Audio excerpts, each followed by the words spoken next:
DNC, okay.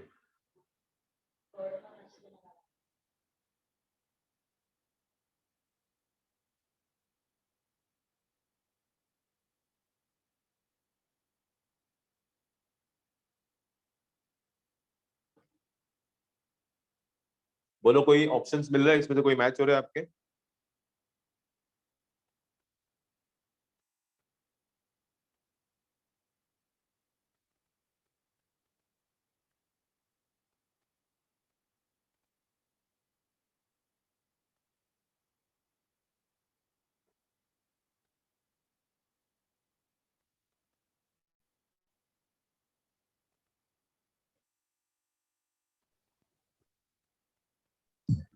ANC, A and C, okay. ANC, okay. ANC ने फिर आपका last वाला आएगा।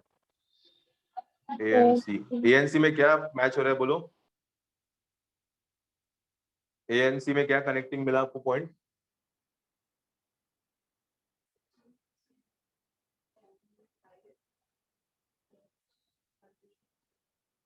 ओके चलो मैं बताता हूँ आपको।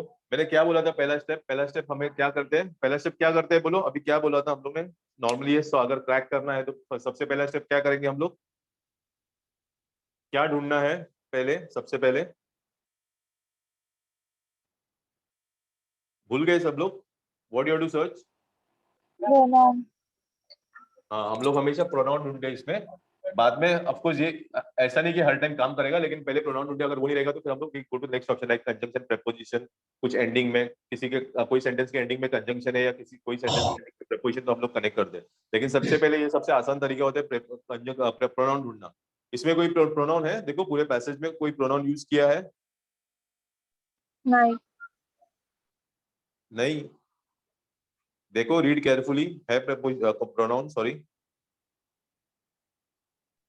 C में है he, सी में है क्या? ही यूज किया, गुड। सी में एक प्रोनाउन यूज किया ही, करेक्ट। बाद में वापस एक दिस भी है, दिस इज ऑल्सो प्रोनाउन, उसी सी में है दिस। और कुछ है इसमें, एक minute just let me confirm. It है, इट यूज किया एक, ठीक है। तो मेरे पास 3 प्रोनाउंस है। अभी जो ही यूज किया है, वो ही किसके लिए नॉर्मली हम लोग यूज करते हैं? ही जो है ना प्रोनाउन, किसके लिए यूज करते हैं? What does my common sense tells me? ही किसके लिए यूज होता है? मेल या फीमेल के लिए? मेल्स हो। मेल्स के लिए होता है ना। तो यानी कोई पर्सन के लिए होगा, कोई बॉय या कोई ये मैन के लिए होगा, ठीक है। तो अभी अगर ये ही है तो ये पूरा पैसेज में एक ही आदमी का नाम है। कौन सा वाला आदमी का नाम है बताओ मुझे? कौन से पार्ट में है वो नाम? डी में सर। डी में एक ही, देखो डी में there is only one name given. What is that name? Darrel, Darrel Bletchley. Okay, ये डैरल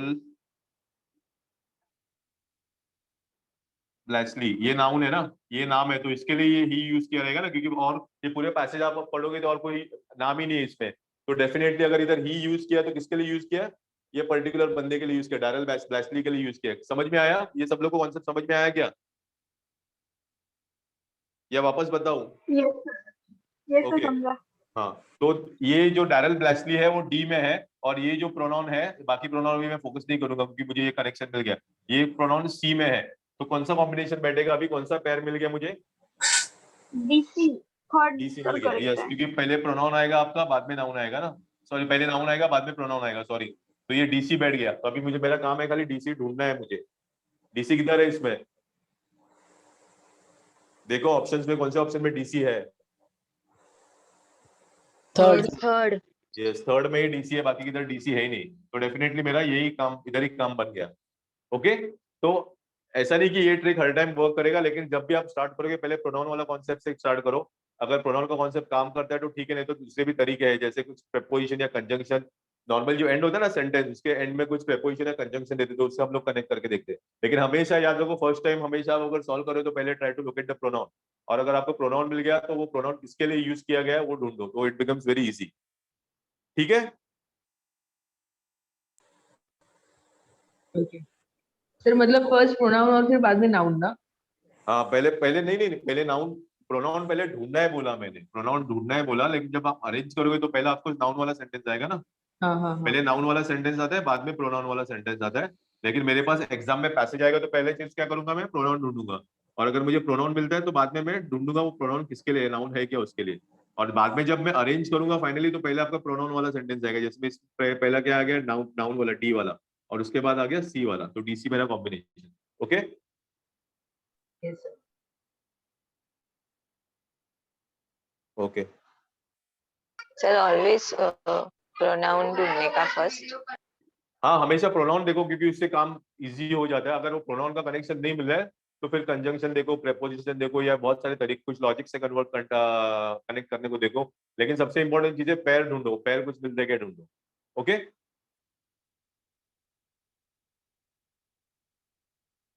ओके। और एक नेक्स्ट वाला,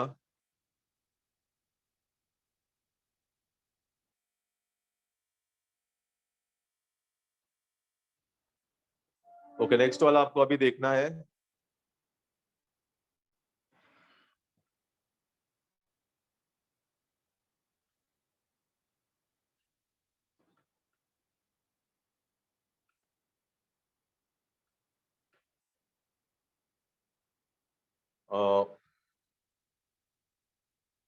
वन ऑफ द टेरिबल वाला है ना, वो देखो, one of the terrible battles of the American civil war, वो देखो।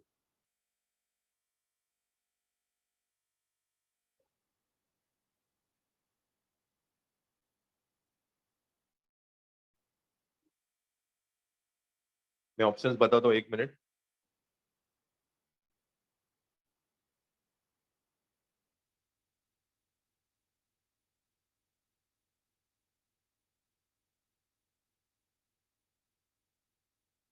अच्छा, इसमें पहले सुनो, एक थोड़ा सा इसमें डिफरेंस है। इसमें ये वाला इधर नंबर 1 लिखा है, फिर बाद में आपका पी है, बाद में क्यू है, बाद में आर है, बाद में एस है, बाद में नंबर 6 है। ठीक है, यही पैटर्न है ना उसमें, चेक करो जरा। हाँ हाँ, तो उसका मतलब क्या होता है, ऑफकोर्स एग्जाम में ऊपर इंस्ट्रक्शंस भी दिए रहेंगे, लेकिन I am not wasting time, वो इंस्ट्रक्शन अगर लिखने बैठूंगा तो बहुत टाइम जाएगा। तो इसका मतलब क्या होता है, ये जो 1 है ना और ये 6 है, ये फिक्स्ड है। इसको आप चेंज नहीं कर सकते। नंबर 1 और नंबर 6 वाला फिक्स्ड है, ये भी मेरा फिक्स स्टेटमेंट है ओपनिंग वाला, और ये लास्ट वाला भी क्लोजिंग वाला मेरा फिक्स स्टेटमेंट है। इसको मैं हाथ नहीं लगा सकता हूँ, मुझे खाली ये 4 को शफल करना है, पी क्यू आर एस को। समझ में आया? Okay sir. हाँ, और एग्जाम में और एक टाइप का भी क्वेश्चन आता है, उसमें क्या, इसमें देखो, इसमें फर्स्ट और लास्ट फिक्स है ना। एग्जाम में कभी कभी क्या देते हैं वो लोग, खाली फर्स्ट वाला फिक्स करके देते हैं, और नीचे के 5 पूरे आपको रीअरेंज करने होते हैं। तो ऑफकोर्स ऊपर इंस्ट्रक्शन भी आएंगे, तो कभी कभी क्या होता है, एक फिक्स होता है स्टार्टिंग वाला, नीचे के रीअरेंज करने होते हैं। और कभी कभी ऐसा होता है कि लास्ट वाला देंगे आपको ये फिक्स्ड है करके, और ऊपर के 5 रीअरेंज करने होंगे। तो सब टाइप के क्वेश्चन आएंगे। तो अभी ये डेफिनेटली वो टाइप का क्वेश्चन जिसमें फर्स्ट भी फिक्स्ड है और लास्ट भी फिक्स्ड है। आपको खाली ये 4 के साथ खेलना है, बीच वाले 4 के साथ। सर आज के एग्जाम में फिफ्थ सेंटेंस फिक्स दिया हुआ था, बाकी हमको अरेंज करना था। किसमें किसमें, सॉरी? आज का पीयू का जो एग्जाम था उसमें फिफ्थ वाला फिक्स दिया हुआ था। इसके पहले वाला बोल रहे हो आप? हाँ, आज पीयू का जो एग्जाम था मॉर्निंग शिफ्ट ओके ओके वाला ओके, पीओ उसमें, वाले, अच्छा अच्छा। हाँ हाँ, कौन सा वाला फिक्स था, सॉरी? उसमें A B C D E था, मतलब ई जो हाँ था वो फिक्स था, लास्ट वाला नहीं हाँ था, उसके नीचे एक 6 नंबर भी था। तो हाँ हाँ, ई वाला 6 सेंटेंस फिक्स था, ई वाला सेकंड लास्ट फिक्स था। यानी फिफ्थ फिक्स था, उसके नीचे भी एक सेंटेंस था। हाँ 6, हाँ तो वो घुमा फिरा के कैसे भी कुल, लेकिन बेसिकली नॉर्मली, अच्छा समझ में, आप बोल रहे एस फिक्स था और सॉरी, हाँ एस फिक्स था और बाकी सब आपको रीअरेंज करने थे ना, बीच वाला। नहीं सर, 1 2 3 1 2 6 था, उसमें से फिफ्थ वाला फिक्स था सिर्फ। फिफ्थ वाला, हाँ तो वही सेकंड लास्ट फिक्स था ना, और बाकी सब आपको शफल करने थे ना। हाँ हाँ हाँ, तो वैसे भी आते हैं। कैसा गया पेपर वैसे आपका? आज का इजी पेपर था मैंने सुना। हाँ, इंग्लिश और रीजनिंग अच्छा था, मैथ्स थोड़ा इंग्लिश, था।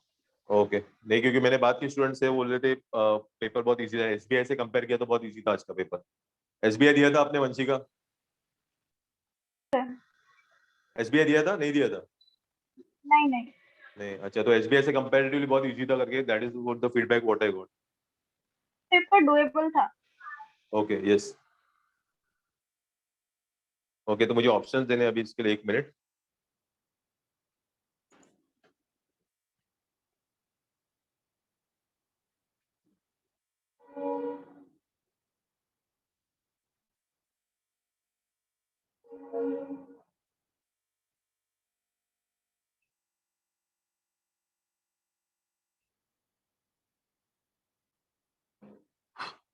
ये 4 ऑप्शन है। रुको यार, चुप। कौन सा बोला, सॉरी, 1?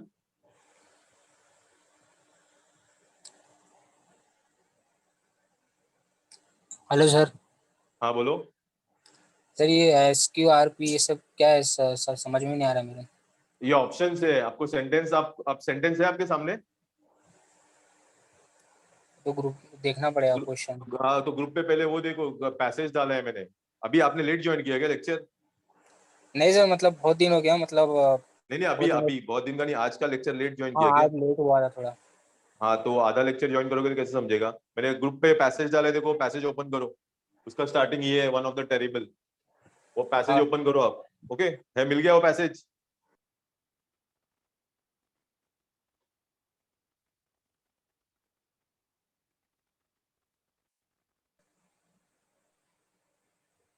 मिला क्या है वो passage?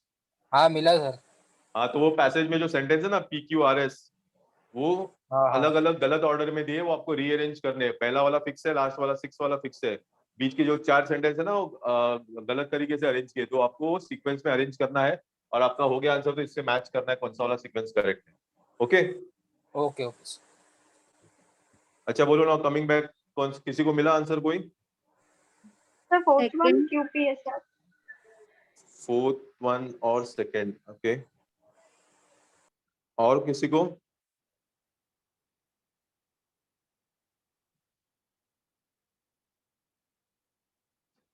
Second and third confuse. Rest of you कुछ नहीं मिल रहा है इसमें कॉमन, कुछ पैर नहीं मिला कोई भी? प्रेपोजिशन, सॉरी, प्रोनाउन वाला ही लॉजिक यूज करो, देखो, क्योंकि मैं मुझे मिल एक प्रोनाउन वाला है कनेक्शन इसमें।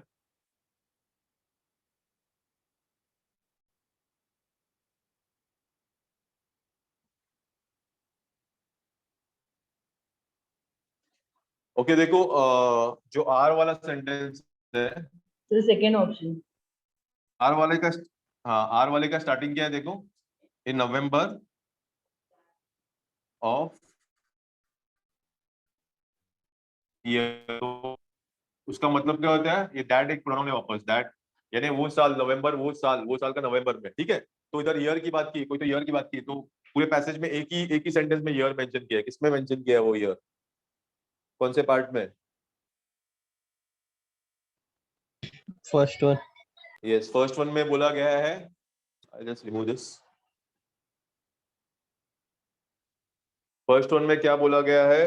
Of what, in July 1863 at Gettysburg, ठीक है। यानी ये आपका ओपनिंग सेंटेंस है ना, नंबर 1 वाला सेंटेंस ये है। और उसके बाद क्या बोला गया है? नवंबर दैट ईयर। तो ये जो दैट ईयर है वो कौन से ईयर को रेफर कर रहा है? पूरे पैसेज में एक ही साल का बात किया ना, 2-3 साल अलग अलग तो नहीं है। तो अगर दैट ईयर अगर यूज किया है, तो इन नवंबर ऑफ दैट ईयर, और दैट ईयर यानी किससे किससे रिलेटेड रहेगा? 1863 से ही रहेगा ना, करेक्ट ना? यस और नो? हाँ हाँ Yes, sir. हाँ, तो क्या कनेक्शन मिला उससे? उससे मुझे क्या समझ में आया? मेरा जो फर्स्ट सेंटेंस है उसके बाद इमीडिएटली कौन सा सेंटेंस आना चाहिए? R. आर आना चाहिए इमीडिएटली, क्योंकि इसमें 18 कुछ साल की बात की गई है और उसके बाद इमीडिएटली दैट ईयर का बात किया गया है, तो आर आना चाहिए। मेरा फर्स्ट वाला सेंटेंस आर रहेगा। तो डेफिनेटली फर्स्ट वाला सेंटेंस इसी में है ना, बाकी किसमें आर है ही नहीं स्टार्टिंग में। तो definitely I will go for this, मुझे आगे अरेंज करना ही नहीं है। समझ में आया? Yes, sir. Okay, no doubts ना?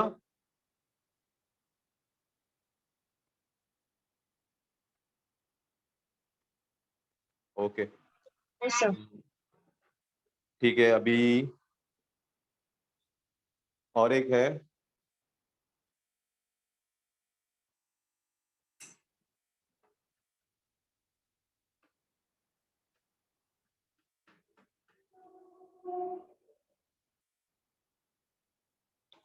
अभी एक और एक है, वो द मोस्ट वनरेबल सेक्शन वाला, वो पढ़ने को स्टार्ट करो। एक बार पढ़ लो, तब तक मैं ऑप्शंस लिखता हूँ।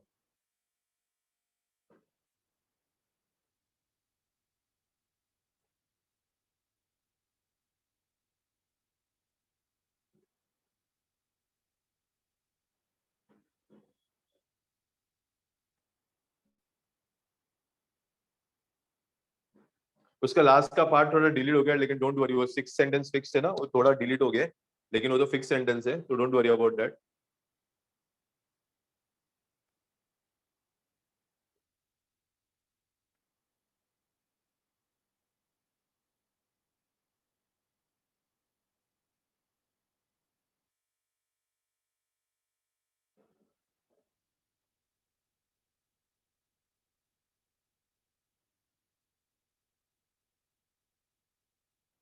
इसमें भी वही कॉन्सेप्ट है, फर्स्ट और लास्ट सेंटेंस आपका फिक्स्ड है, वो आप चेंज नहीं कर सकते, बीच के 4 है, यू कैन सफल दोस 4।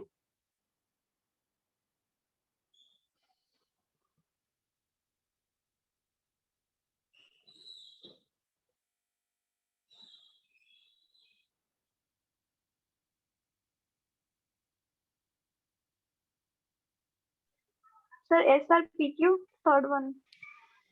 Third one, okay. और किसी को मिला आंसर?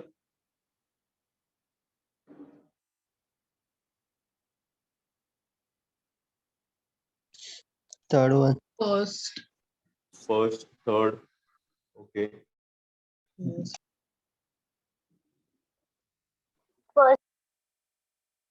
First, okay.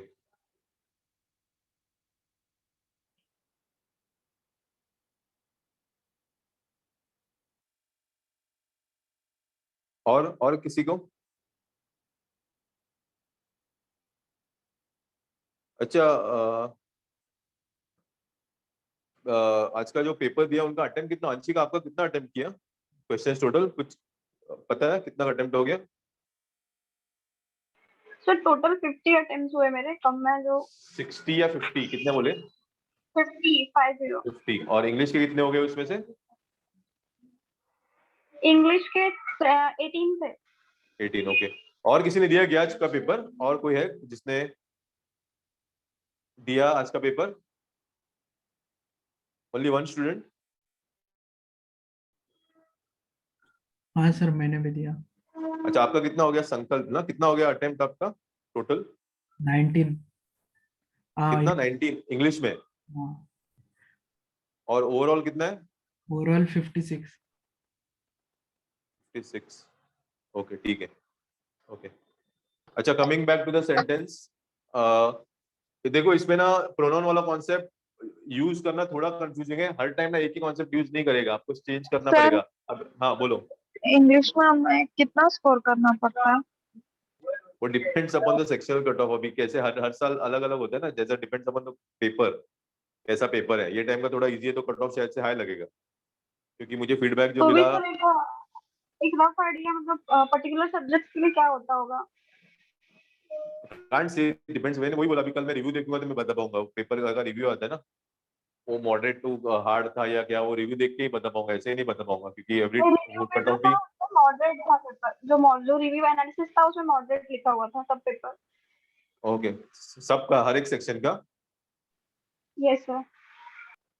ओके, क्योंकि जो एसबीआई था उसका कट ऑफ कितना 60 के रेंज में है, 60 to 65 का वो लोग ने मॉडरेट दिया था, moderate I mean sorry not moderate, good attempt के लिए वो लोग ने 60 to 65 के बीच में, नहीं 65 to 70 के बीच में वो लोग ने गुड अटेम्प्ट दिया था, गुड ट्राई करके।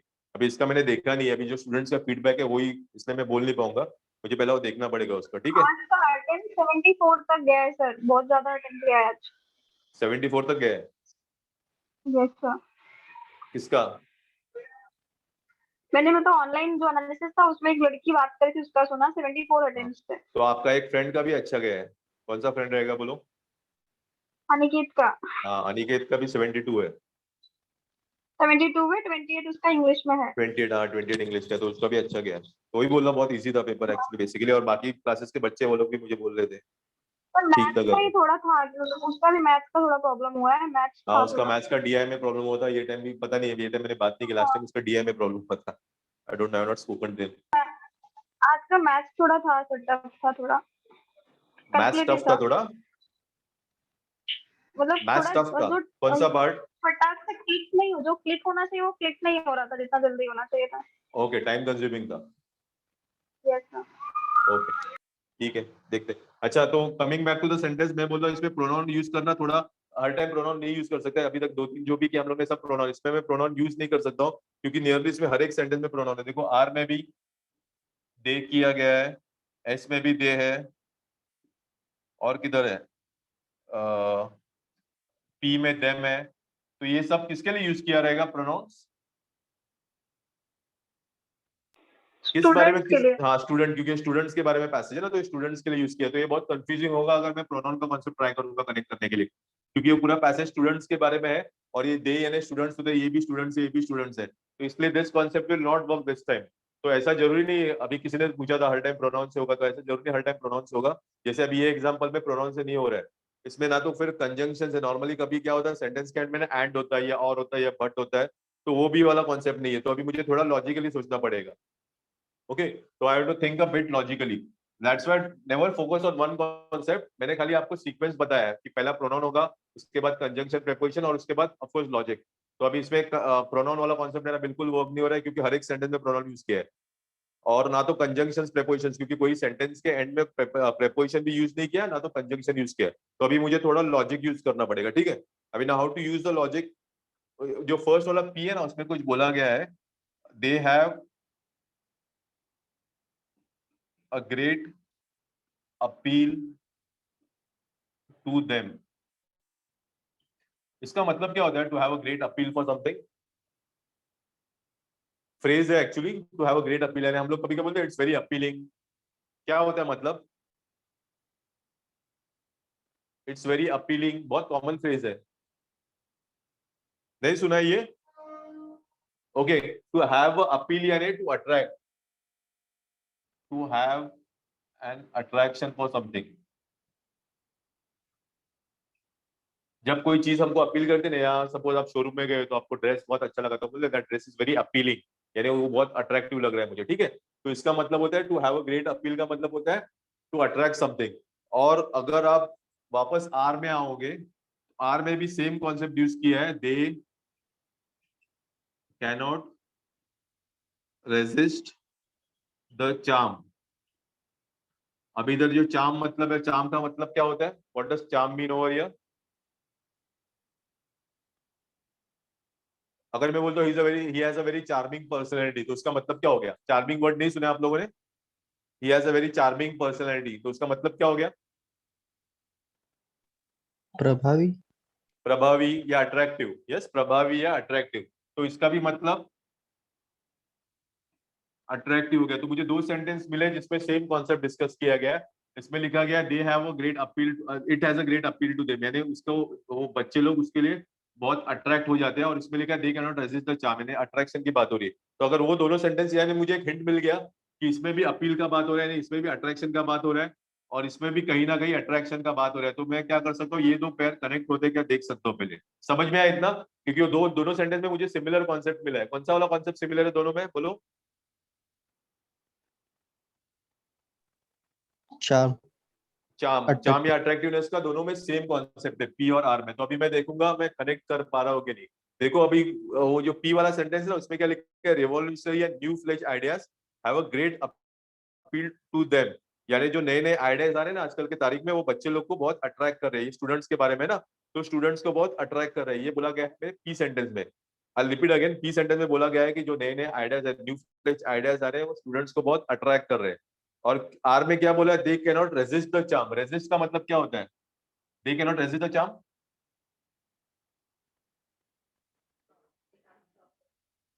रेजिस्ट यानी कंट्रोल ना, वो लोग अपने आप को रोक नहीं सकते। They can not control this charm, यानी वो दोनों सेंटेंस का मिला के मतलब क्या हो रहा है? कुछ नए आइडियाज है वो आज के स्टूडेंट्स को बहुत अट्रैक्ट कर रहे हैं। एंड और जो और आर में क्या बोला गया है? दे कैन नॉट रेजिस्ट, यानी जो अट्रैक्ट कर रहा है उसको, उससे अपने आप को स्टूडेंट्स कंट्रोल यानी रेजिस्ट नहीं कर पा रहे। तो ये और ये पेयर बन रहा है, पी और आर में पेयर बन रहा है। समझ में आ रहा है logic? Yes Yes, sir. Yeah. So I'll just repeat this once again and then I'll close this thing. In P, it is said that the new fledged ideas have a great appeal to them. यानी जो नए नए ideas आ रहे हैं आज की तारीख में, वो बच्चे लोग को, ये them यानी स्टूडेंट्स है, this them represent आपको स्टूडेंट्स।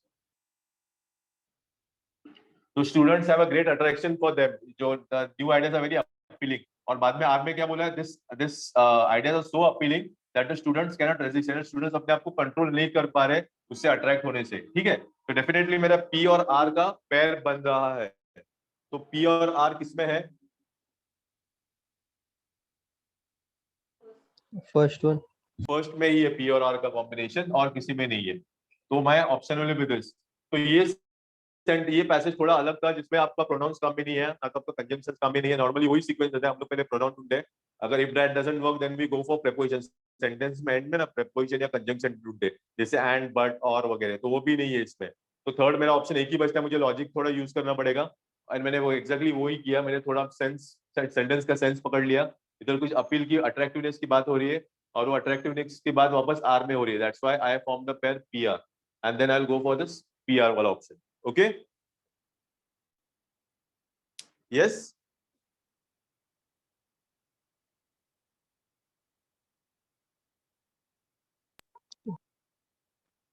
ओके, बट सर जो कितने पी है उसको हम फिक्स वाले में कैसे कनेक्ट करेंगे? पी वाले को? फर्स्ट वन तो फिक्स है ना सर, हाँ, एक मिनट, लेट मी तो ओपन इट उससे अगेन, भी मैंने क्लोज कनेक्ट कर होना दिया। चाहिए। हाँ हाँ होगा ना, एक मिनट, डायल कनेक्ट, एक minute, let me open it.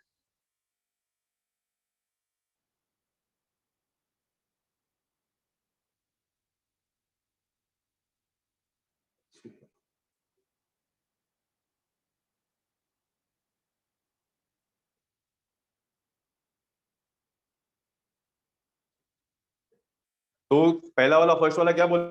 The most vulnerable section of the society are the students. Vulnerable का मतलब क्या होता है उसमें? The most vulnerable sections of the society are the students. Vulnerable का मीनिंग क्या होता है? Any idea?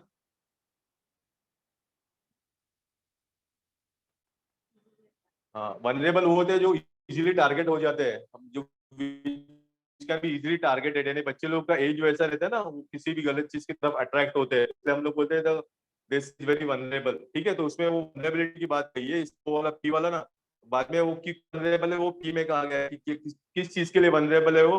New fledged ideas, जो नए नए आइडियाज आ रहे हैं, वो गलत हो गए सही हो गए देखते नहीं, उनको खाली उसका अट्रैक्शन हो रहा है। समझ में आया? तो वो वनरेबिलिटी वाला कॉन्सेप्ट है ना, वनरेबल है easily targeted, the child, the children can be easily targeted. और किससे इजीली टारगेट हो सकते हैं वो लोग? जो न्यू फ्लेज आइडियाज, जैसे कुछ नए नए आइडियाज आ रहे हैं, आई मीन गलत हो सकते हैं, कुछ सही हो सकते हैं, उससे वो इजीली टारगेट हो सकते हैं। तो फर्स्ट पार्ट में वनरेबिलिटी का बात किया गया है, और जो पी पार्ट है उसमें वनरेबिलिटी क्यों है, यानी वो इजीली टारगेट क्यों हो सकते हैं, उसका बात किया गया है। Okay okay sir. Okay,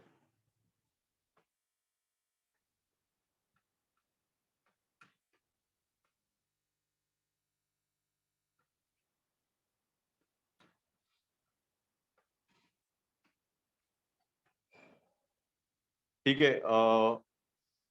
what I'll do now, I will start with some spotting error spotting करते हैं।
ओके, आई थिंक सब लोगों को पता होगा कैसे करना है। I mean I don't know, कोई नया है तो फिर भी मैं बता देता हूँ एक बार। सेंटेंस दिख रहा है ना पूरा? ओके, ये no sooner did I come out of my, चार, ये सेंटेंस 3 पार्ट में डिवाइड किया गया है। उसमें से एक पार्ट ग्रामेटिकली रॉन्ग हो सकता है, कुछ एरर हो सकता है, तो आपको आइडेंटिफाई करना है। और अगर ग्रामेटिकली रॉन्ग नहीं है तो आपको लास्ट वाला ऑप्शन चूज करना है, नो एरर, ठीक है। And the most important thing is, first वाला जो है ना, फर्स्ट वाला पार्ट ये पहले वाला है, ये इधर से स्टार्ट होके इधर तक, दिस इज द फर्स्ट वाला पार्ट। सेकंड वाला पार्ट आपका ये है, तो गलती मत करना। नॉर्मली क्या होता है, ये वाला इधर 1 देख के सब लोग एरर पता चलता है, लेकिन वो लोग इधर 1 देख के सेकंड पार्ट में भी एरर आएगा तो 1 डालते हैं। तो बी केयरफुल अबाउट दिस। ये 1 है ना, ये आगे वाला पार्ट है, इधर से लेके इधर तक 1 है, इधर से लेके इधर तक 2 है।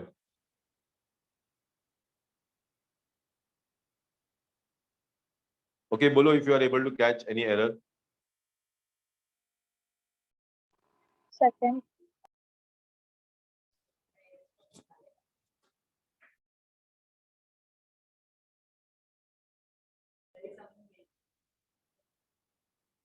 Second, okay. और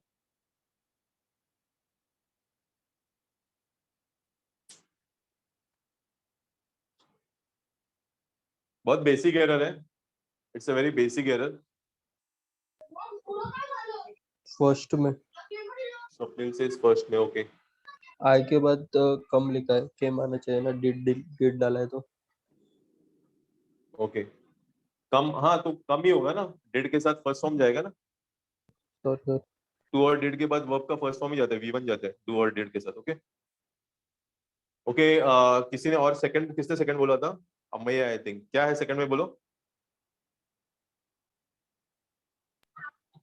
मैंने बोला था। अच्छा, सोनी ने बोला था, ओके। बोलो सेकंड में क्या गलत लग रहा है?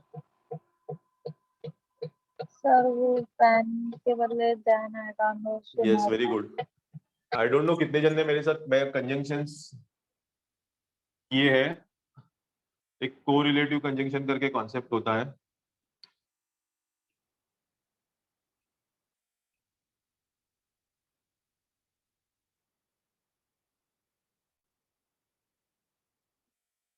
कोरिलेटिव यानी जो पेयर्स में हम लोग यूज करते हैं ना, उसको हम लोग कोरिलेटिव कंजंक्शन करते हैं। जैसे नाइदर के साथ क्या होता है, बोलो। Neither goes with neither, yes, neither goes with nor. Either, either के साथ आइदर और, यस। फिर not only, but also but not only, also. हाँ, बट ऑल्सो। सो के साथ क्या जाता है? सो के साथ, सो के साथ दैट जाता है, ठीक है। फिर अगर आपका क्या बोथ होगा तो एंड जाएगा, ठीक है। ये कोरिलेटिव कंजंक्शन, इसका मतलब क्या होता है, अगर नाइदर है तो दूसरा कंजंक्शन और ही आएगा। नाइदर के साथ आप कभी और यूज नहीं कर सकते हो, या फिर नॉट ओनली के साथ आपको बट ऑल्सो यूज करना पड़ेगा। वैसे नो सुनर भी एक कोरिलेटिव कंजंक्शन है। नो सुनर जब भी आएगा तो उसके साथ हमेशा दैन यूज होता है, ठीक है। दूसरा कोई कंजंक्शन यूज नहीं कर सकता हूँ मैं। तो ये इधर व्हेन यूज किया, no sooner did I come out of my home to go to the market, when use किया, तो ये व्हेन का यूज गलत है, इधर दैन आना चाहिए। तो मेरा एरर कौन से पार्ट में हो गया, बोलो, फर्स्ट या सेकंड पार्ट में? Second. second part. Second part में हो गया, सेकंड पार्ट में। Okay, don't go confuse yourself, क्योंकि सेकंड पार्ट इधर से स्टार्ट हो रहा है। तो क्या होता है एग्जाम में, बच्चे लोग देखते हैं इधर व्हेन है, लेकिन फिर भी आंसर तो पहचान है, लेकिन इधर 1 नंबर उधर 1 डालते हैं। Don't do that mistake. ये याद रखो, ये सेकंड पार्ट है मेरा। ओके, तो मेरा एरर डेफिनेटली सेकंड पार्ट में। तो जस्ट ये लिख लो पेयर्स, इसके ऊपर क्वेश्चंस आते हैं।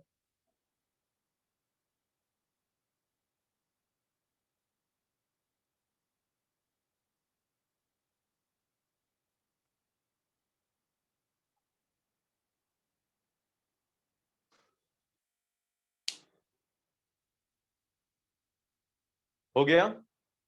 हो गया तो जस्ट लेट मी नो अगर आपका लिख के हो गया तो।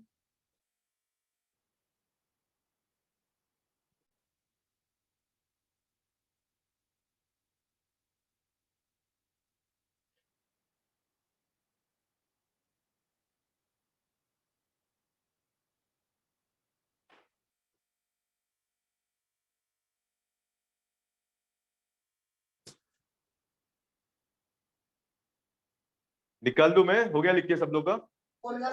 Yes sir. Okay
Okay, acceptance is not about allowing everything to occur or to go on. It is neither related to passivity and weakness, nor is it about conformation or mediocrity. No error. Okay.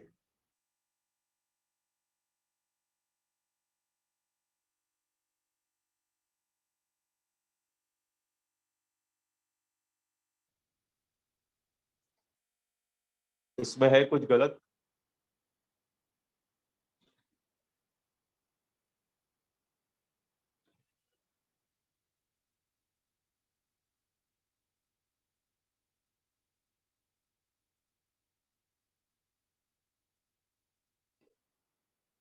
Anything wrong with this?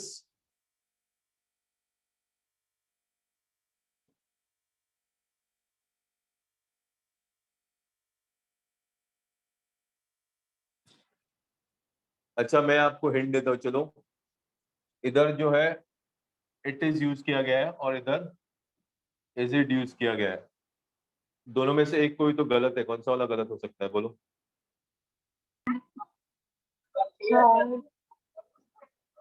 Sorry, third वाला गलत है। Okay, Soni ji बोल रहे हैं third वाला गलत है। Rest of you?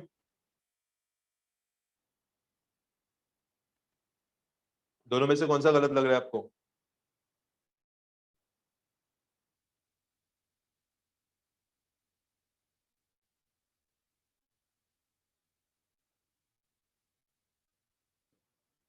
Okay चलो,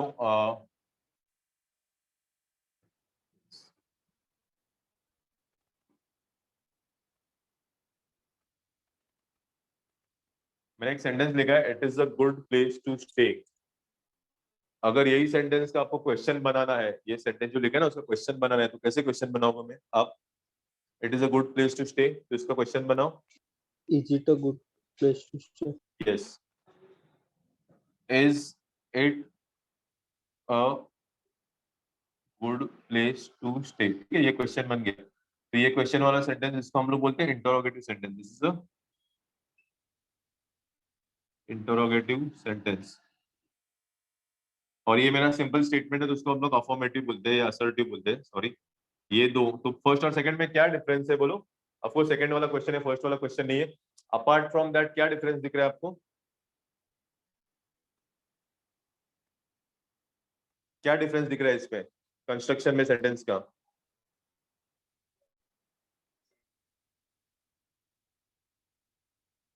इसमें ये दिख रहा है, पहले इधर इट यूज किया, बाद में इज यूज किया, इधर मैंने पहले इट यानी सब्जेक्ट पहले यूज किया है, बाद में मैंने हेल्पिंग वर्ब यूज किया है, और इसमें मैंने क्या यूज किया, हेल्पिंग वर्ब यूज किया है, और बाद में मैंने सब्जेक्ट यूज किया, करेक्ट ना? ये चेंज हो गया दोनों का पोजीशन। तो अभी बोलो ये दोनों में से कौन से वाले में एरर लग रहा है, ये वाला सही है या ये वाला सही है? ये थोड़ा लॉजिक अप्लाई करो ऊपर।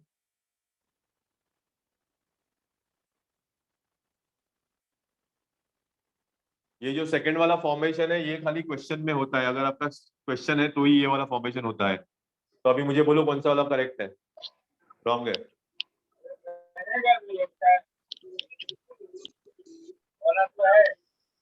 यस बोलो। थर्ड वाला रॉन्ग। थर्ड वाला रॉन्ग है, क्योंकि ये पहला तो ये क्वेश्चन ही है, खाली एक स्टेटमेंट है ना, इधर आगे की इधर क्वेश्चन मार्क वगैरह नहीं दिया गया है। तो अगर क्वेश्चन जब होता है ना, जब कोई क्वेश्चन होता है तो ही ये फॉर्मेशन होता है, आपका हेल्पिंग वर्ब पहले होता है, बाद में सब्जेक्ट आता है। नॉर्मल स्टेटमेंट अगर कोई भी सादा स्टेटमेंट रहेगा तो उसमें आपका सब्जेक्ट पहला रहेगा, बाद में हेल्पिंग वर्ब रहेगा। तो ये वाला इधर तो करेक्ट है, इट और इज है, लेकिन इधर इज इट आ गया तो ये क्वेश्चन में बिल्कुल फिट नहीं होगा। अगर ये क्वेश्चन होगा तो गलत होगा ना, सही होगा, सॉरी। तो इसलिए ये वाला फॉर्मेशन रॉन्ग है, इधर भी मुझे क्या यूज करना चाहिए था, इट इज। तो nor it is about confirmation और मीडियोक्रिटी। ओके, समझ में आया?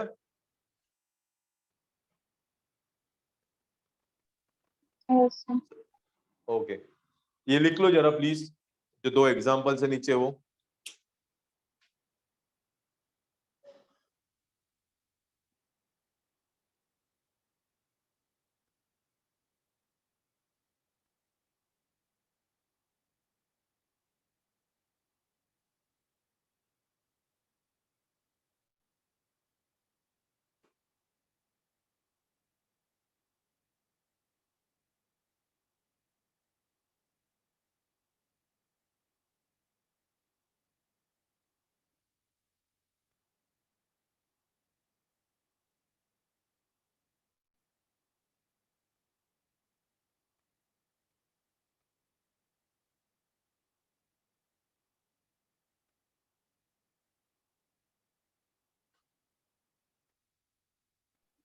हो गया लिख के?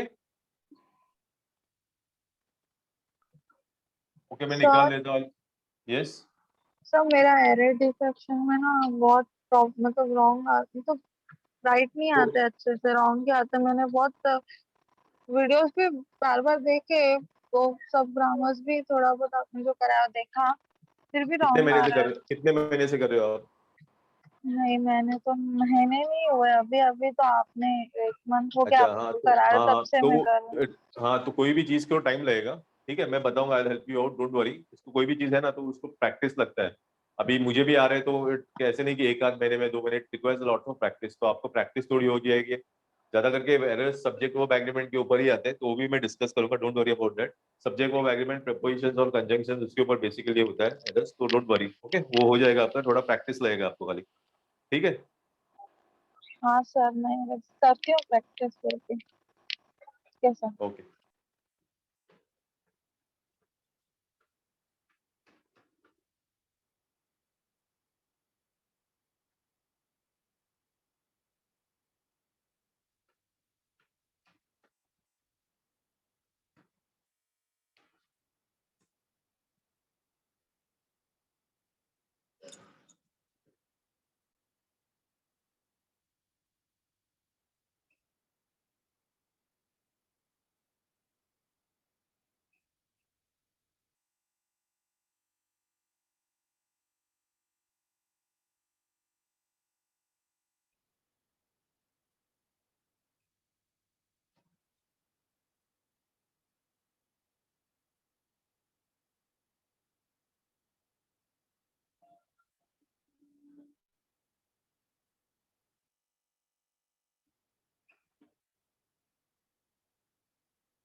Our professor taught us that one should respect his religion as much as others.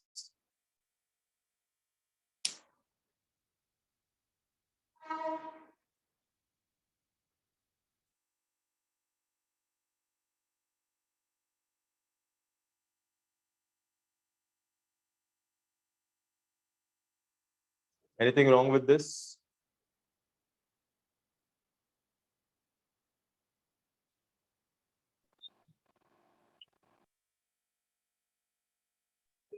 One की जगह वंस आएगा ना, इसके जगह पे सॉरी, वन की जगह पे 1 के जगह पे वंस। 1 के जगह पे वंस आएगा, वन शुड। अच्छा ओके, एरर। अच्छा आपको कॉन्सेप्ट पता है लेकिन आप फ्रेम नहीं कर पा रहे हो, मैं बता देता हूँ आपको, ठीक है? एक मिनट, और किसी का है क्या कमेंट बॉक्स में? ओके देखो इसमें क्या है, मैं कुछ एग्जांपल्स लिखता हूँ।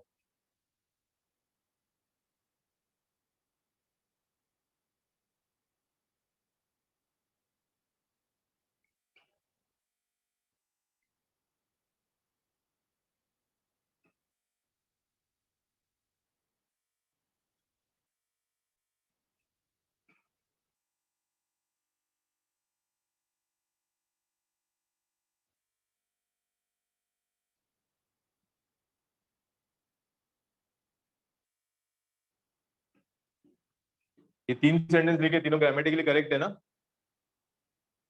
He should respect his religion, we should respect our religion, they should respect their religion, correct है ना? ग्रामेटिकली कुछ एरर नहीं है ना इसमें? नहीं। हाँ, तो देखो इधर क्या किया, जब मैंने ही से स्टार्ट किया, मैंने इधर किसका दूसरा प्रोनाउन चेंज कर दिया, इधर हिज यूज किया। जब मैंने वी से स्टार्ट कर दिया, इधर मैंने प्रोनाउन चेंज कर दिया, आवर डाल दिया। दे से स्टार्ट कर दिया तो सेकंड पार्ट में मैंने प्रोनाउन चेंज कर दिया, देयर डाल दिया। लेकिन वन ऐसा प्रोनाउन है, ये खाली स्पेशल रूल जो है वन के लिए, this is a very special rule for this relative pronoun only, ये खाली वन के लिए एप्लीकेबल है। वन शुड रिस्पेक्ट, इधर वन सी आएगा, वंस रिलीजन। जब भी आप कोई सेंटेंस वन ये वाले प्रोनाउन से स्टार्ट कर सकते हो, तो बाकी जब जगह आप चेंज कर सकते हो, इधर हिज आएगा, इधर ये, इधर ये, लेकिन इधर आपको डेफिनेटली वही डालना पड़ेगा। तो अगर आपका कोई भी सेंटेंस वन वाले प्रोनाउन से स्टार्ट होता है तो आपको सेकंड वाले प्रोनाउन आप दूसरा कोई भी नहीं डाल सकते हो। ये रूल है, मैंडेटरी है कि अगर ये सेंटेंस आपका वन से स्टार्ट हो तो इधर आपको वापस वन से आना पड़ेगा, डालना पड़ेगा। समझ में आई ये रूल सब लोगों को? यस? Yes, sir. और यस इसके ऊपर सर। क्वेश्चन पूछा, ऑलरेडी क्वेश्चन पूछा गया है 2017 या 18 में। तो just make a note of this rule, one should respect one's religion. तो इधर हिज नहीं आएगा, इधर डेफिनेटली वंस आएगा।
अगर आपका लिख के हो गया तो प्लीज बताओ मुझे। Done sir. Okay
No sooner she had arrived than her friends arranged a reception in her honor.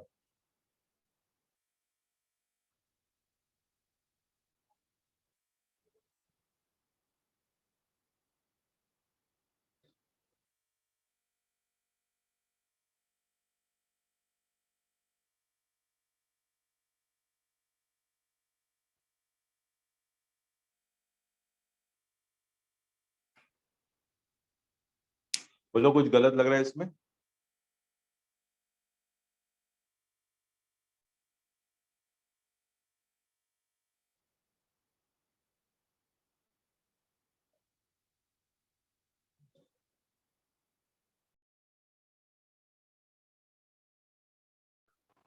Third में उसमें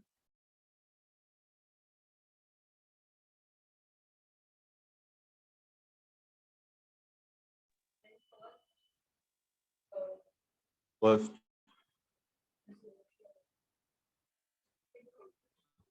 सोनी आपने कुछ बोला? आपने कोई ऑप्शन बोला क्या? मैंने सुना नहीं, sorry. Third first, okay. Third sir third, okay. Rest of you कुछ गलत लग रहा है इसमें?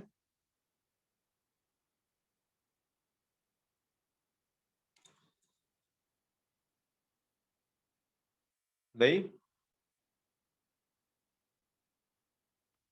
ओके, मैं बता देता हूँ। देखो नॉर्मली देखो क्या होता है, she had gone out in the, इधर लिखो, in the morning। मैंने एक सिंपल सा सेंटेंस लिखा, she had gone out in the morning। तो अभी इसमें मेरा ये जो सेंटेंस है ना, उसमें सब्जेक्ट कौन सा है बताओ मुझे, which is the subject in this case? Subject कौन सा है ये सेंटेंस में? she had gone out in the morning।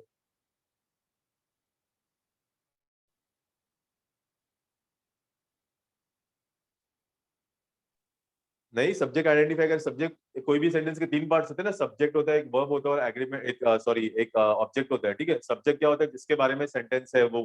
तो ये सेंटेंस किसके बारे में है? वही मेरा सब्जेक्ट है। तो ये सेंटेंस में मेरा सब्जेक्ट कौन सा है? She. शी। ये मेरा सब्जेक्ट है। और इसमें मेरा हेल्पिंग वर्ब कौन सा है? Which is my helping verb? Had. Had. Had मेरा हेल्पिंग वर्ब है, ठीक है। ये मेरा हेल्पिंग वर्ब है। तो अगर आप कोई भी सेंटेंस कंस्ट्रक्ट करते हो normally, I mean in simple tense, present past में जो भी हो, तो मेरा कंस्ट्रक्शन क्या होता है? देखो, पहले सब्जेक्ट आता है, बाद में मेरा हेल्पिंग वर्ब आता है, बाद में मेरा मेन वर्ब आता है। करेक्ट, ये है ना, ये मेरा मेन वर्ब है। गॉन। लेकिन इंग्लिश में एक होता है वेरी इंपॉर्टेंट रूल, उसको हम लोग बोलते हैं रूल ऑफ इन्वर्जन। ठीक है, दिस वेरी इंपॉर्टेंट, इसके ऊपर भी क्वेश्चंस आते हैं। रूल ऑफ इन्वर्जन क्या बोलता है मेरा, कि अगर कोई भी सेंटेंस आपका हार्डली से स्टार्ट हो गया, स्केर्सली से स्टार्ट हो गया, या फिर नो सूनर से स्टार्ट हो गया, अगर ये तीनों वर्ड्स में से कोई भी वर्ड से स्टार्ट हो गया, तो आपका रूल ऑफ इन्वर्जन काम में आएगा। रूल ऑफ इन्वर्जन का मतलब क्या था? पहले सब्जेक्ट था, बाद में आपका हेल्पिंग वर्ब था ना, ये कंस्ट्रक्शन नॉर्मली होता है। लेकिन अगर ये तीनों वर्ड्स में से स्टार्ट होता है तो आपका पहला हेल्पिंग वर्ब आना चाहिए, और उसके बाद आपका सब्जेक्ट आएगा। समझ में आया ये रूल? पहले समझ में आया? नॉर्मल वापस रिपीट करता हूं, नॉर्मल कंस्ट्रक्शन में आपका सब्जेक्ट पहले आता है, बाद में हेल्पिंग वर्ब आता है। लेकिन अगर आपका सेंटेंस हार्डली से, स्कैर्सली से या नो सूनर जैसे वर्ड से स्टार्ट होता है, तो आपका ये इन्वर्जन क्यों बोलते हैं? क्योंकि ये इन्वर्ट हो जाएगा, उल्टा हो जाएगा। जो आपका सब्जेक्ट पहला था वो पीछे चला जाएगा, और बाद में आपका हेल्पिंग वर्ब आगे आ जाएगा। ठीक है, तो अगर ये सही है तो क्या होगा एरर? अभी बोलो मुझे, कौन से पार्ट में होगा और क्या होगा? First part में रहेगा. हाँ, फर्स्ट पार्ट में। करेक्ट, क्या होना चाहिए correct formation? Had. She. She. हाँ, नो सूनर शी हैड नहीं होगा, इधर मेरा नो सूनर से स्टार्ट हो गया, तो मेरा हेल्पिंग वर्ब पहला आना चाहिए। तो no sooner had she arrived. ये सब लोग को समझ में है what is rule of inversion? Yes, Yes, sir. Okay. तो दीजिए, लोड करो, बहुत इंपॉर्टेंट है, एग्जाम्स में आते हैं इसके ऊपर क्वेश्चंस।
सर हाँ बोलो। सर एक और बार समझाओ ना। नो सुनर होगा तो ऐसा नो सुनर नहीं, खाली होना नो सुनर चाहिए। नहीं, हार्डली भी होगा, स्केर्सली होगा, नो सुनर भी होगा ना। तो नॉर्मली देखो ये मैंने सेंटेंस लिखा है, शी हैड गॉन आउट। तो नॉर्मल सेंटेंस में क्या होता है, आपका जो सब्जेक्ट होता है ना सेंटेंस का, वो पहला आता है, उसके बाद आपका हेल्पिंग वर्ब आता है। जैसे इधर शी है मेरा सब्जेक्ट और बाद में हेल्पिंग वर्ब है। लेकिन ये अगर तीनों वर्ड्स से सेंटेंस आपका बीच में नहीं बोल रहा हूँ, ये बीच में नहीं चाहिए, स्टार्ट होता रहेगा तो देखो बीच में आएगा तो she had hardly gone out then it started raining. तो ये कंस्ट्रक्शन करेक्ट है क्योंकि इधर हार्डली स्टार्ट में नहीं यूज हुआ है। तो हार्डली अगर सेंटर पोजीशन में होगा तो अप्लाई नहीं होगा। ये रूल कभी अप्लाई होगा अगर ये तीनों वर्ड्स, तीनों में से कोई भी वर्ड अगर स्टार्टिंग ऑफ द सेंटेंस में है तो अगर तीनों में से कोई वर्ड सेंटेंस के स्टार्टिंग में है तो आपका ये वाला फॉर्मेशन ना, खाली ये प्लेस चेंज करना है। पहले सब्जेक्ट था, बाद में हेल्पिंग वर्ब था। तो अभी ये क्या हो जाएगा, पहले आपका हेल्पिंग वर्ब आ जाएगा, ये वाला आगे आ जाएगा और ये वाला पीछे आएगा। पहले आपका हेल्पिंग वर्ब आएगा, जैसे इसमें पहले मेरा हैड है, और बाद में आपका सब्जेक्ट आएगा, बाद में सी आएगा। तो वही किया, इधर देखो नो सूनर से स्टार्ट हुआ है तो पहला मेरा हेल्पिंग वर्ब आएगा हैड, और बाद में मेरा शी आएगा। अभी समझ में आया? हाँ सर। और बाकी लोग को भी मैं बोल रहा हूँ, ध्यान रखो, हार्डली अगर बीच में रहेगा तो ये रूल एप्लीकेबल नहीं है। अगर ये सब वर्ड्स ना स्टार्टिंग का पोजीशन छोड़ के किधर भी रहेंगे तो ये रूल अप्लाई नहीं होगा। ये रूल तभी अप्लाई होगा अगर ये तीनों वर्ड्स सेंटेंस के स्टार्टिंग में है तो ही होगा। अगर उसका सेंटर स्टार्टिंग छोड़ के बाहर और कोई भी दूसरा पोजीशन रहेगा तो ये रूल एप्लीकेबल नहीं होगा। तो उसके लिए भी जरा ध्यान रखो, कभी कभी वो लोग बीच में वर्ड डालते हैं और आप रूल अप्लाई करते हो तो वो गलत हो जाएगा। ये रूल वापस बोल रहा हूँ, रूल तभी अप्लाई होगा अगर ये तीनों वर्ड्स सेंटेंस के स्टार्टिंग में है तो ही। क्लियर है ये? Yes yes sir. Yes, okay sir. Okay ठीक है, चलो आई थिंक टाइम भी हो गया है, तो I end my lecture over here. Hopefully will meet in the next week. ठीक है, Bye, sir. Bye sir. या बाय।